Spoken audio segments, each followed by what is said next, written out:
Баршаңызға қайырлы күн. Сіздермен Сандуғаш. Бүгін осындай натуральный жемчугтан трансформер алғы жасаймыз. Енді бізге керекті заттар: натуральный жемчуг 7 размер, 7 размера жемчуг натурального, и цепь жгут позолота. Вот тогл застежка с перламутрой, вот перламутрмен, және обычный застежка, застежканың өзі ғана. И межбусыйлар осындай плоский, межбусыйлар керек, 3 размері. Енді сіздер өз тапқандарыңыз бойынша әртүрлі қолдана беруге болады. Менде мысалы шарики болмады, сондықтан осындай межбусыйлар алдым. Және осындай подвеска қолданамыз, палочка с цирконмен.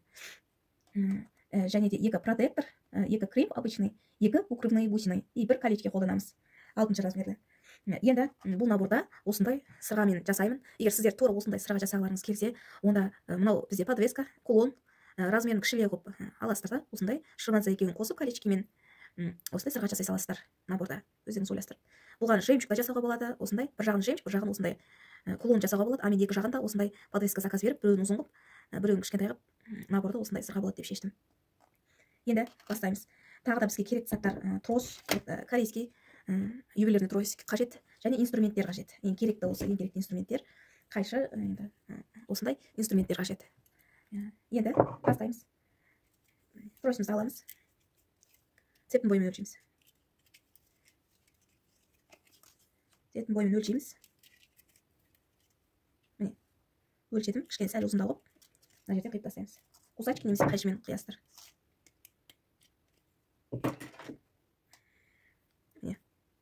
Енді осы бір нить болып сатылады, осы жемчуг осылай болып сатылады. Бұны аламыз да, міне, мына жерден жартысын қиып тастаймыз. Осы жартысын ғана қолданамыз біз. Міне, жартысын алып қоямыз.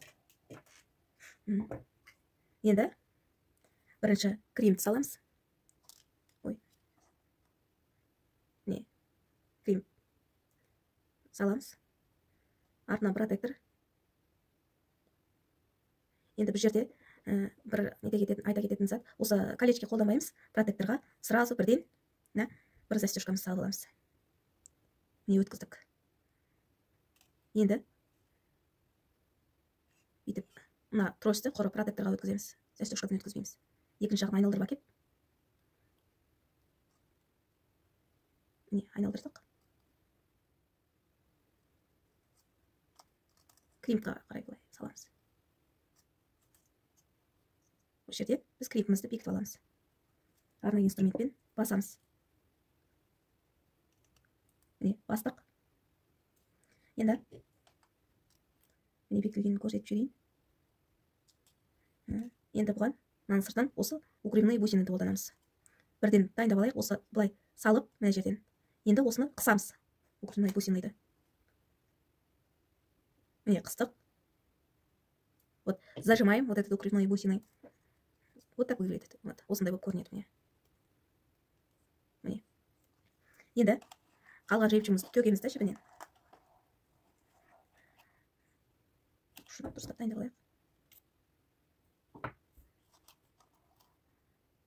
Біз 2 жемчугті өткіземіз.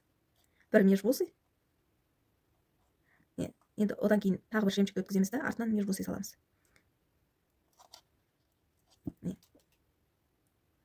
Мынау артық тросты осы жемчугтың арасына бүйтіп тағып жібереміз, міне, өткізіп. Міне.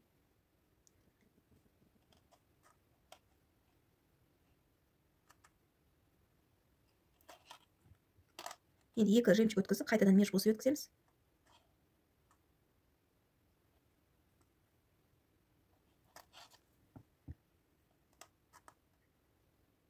Бұл жемчугтар рис деп аталынады, рис жемчугтар.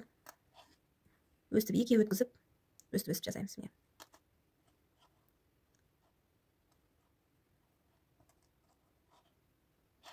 Енді сіздерде жемчугтың әртүрлісін қолдана берсеңіздер болады, домалағын. Өздеріңіздің тапқандарыңызша. Мен осы заттардың бәрін фурнитура сататын магазиннен алдым.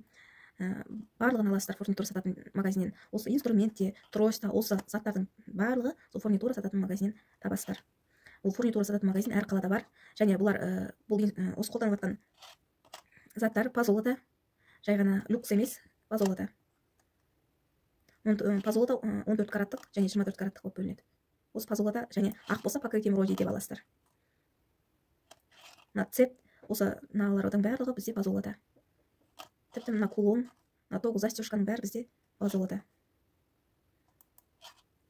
Не осылай қолдана береміз.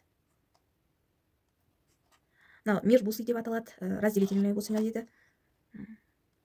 Описанияға керек заттардың барлығын жазып қоямын.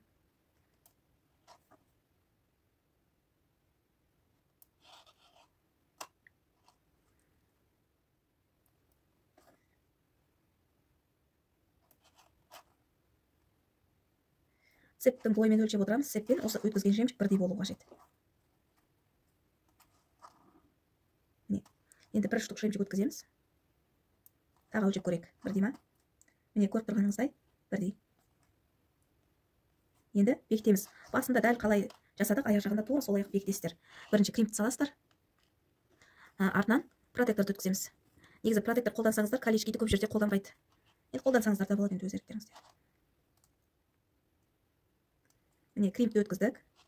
Енді протектор деген осы усилитель тросика деп аталады, трос қажамас үшін қолданылады. Өткіземіз. Енді осы жерде тағы да мынау 9 застежкамызды ашып аламыз. Колечкиінен ашамыз екі инструмент арқылы. Жанына қарай жылжытып аштық. Енді мына жағын алып аламыз, осы жағын. Қазір енді біз осыны протектордың арасына қолданамыз. Міне, салып аламыз. Міне, салдық. Енді тросымызды ары қарай өткізіп қолдана береміз.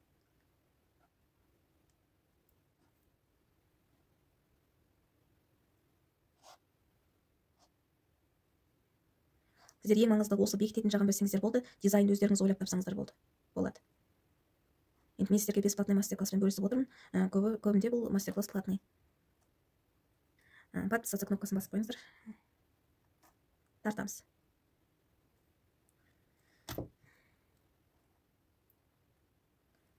Жерде кішкене протекторымыз қисайып кетті. Бүйтіп ақырын қысып орнына келтіре саламыз. Міне, тарттық. Енді бекітеміз.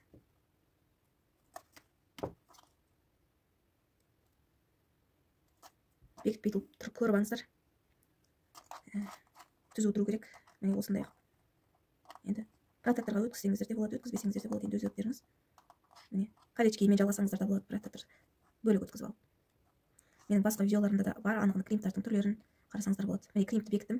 Енді жаңағыдай артынан осының үстіне, енді сәнді болу үшін, әрине, осы укрепленный бусина бекітеміз, жабамыз. Әдемі болып тұру үшін. Қысамыз, қыса саламыз. Міне, қыстық. Көрдіңіздер, бекітілді. Бұл түсіп қалмайды. Енді артық трос алып тастаймыз. Міне. Енді мына застежкамызды жаңа салып алдық қой, соны аламыз да мына цепке бекітеміз. Міне. Бекіттік. Енді мына жағына біз жаңағы екінші жағын 9 застежканы алып сонда цепке бекітеміз. Енді тағы ашып жіберейік.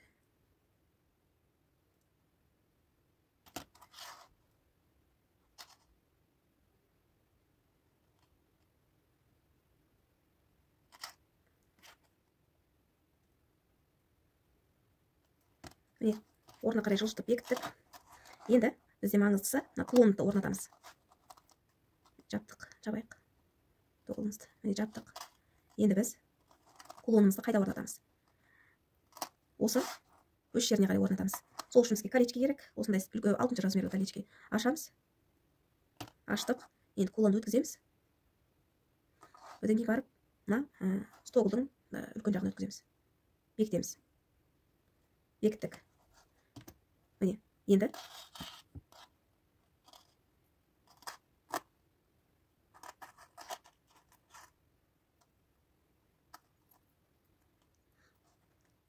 міне, тоғылымызды жаптық.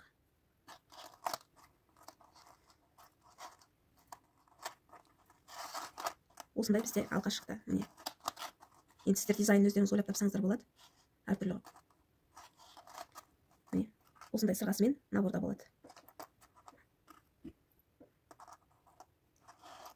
Міне, өте әдемі алқа.